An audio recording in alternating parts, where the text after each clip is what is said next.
Demək, bu gün belə bir məsələlərimiz var. 33 dərəcə temperaturda 1 kub metr havada 8,5 qram su buxarı var. Doyma üçün 34 qram su buxarı tələb olunarsa, nisbi rütubətliyi tapın.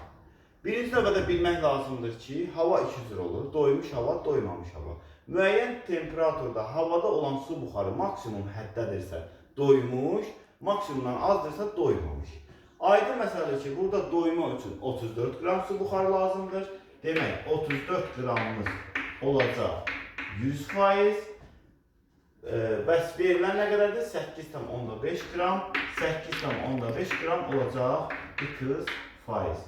Burada 34x bərabər olacaq 850-yə. X da bərabər olacaq 25%. Demək, nisbi rütubətliyimiz neçə oldu? 25%.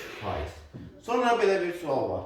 Nisbi rütubətliyi 80% olan havada 10 qram su buxarı olarsa, doyma vəziyyətinə neçə qram su buxarı çatmır? Artıq biz bilirik ki, doyma neçə faizdir? 100%. 100%-in 80%-i varsa, yəni 80% 10 qramdırsa, neçə faiz çatmır? 20 qram. Demək, yazacaq, tənasüb bu şəkildə olacaq. 10 qramımız 80%dirsə, x qramımız olacaq 20%. Çünki doymaq üçün 20% lazımdır. 80x bərabər 200-ə, x da bərabər olacaq 2,5 qram.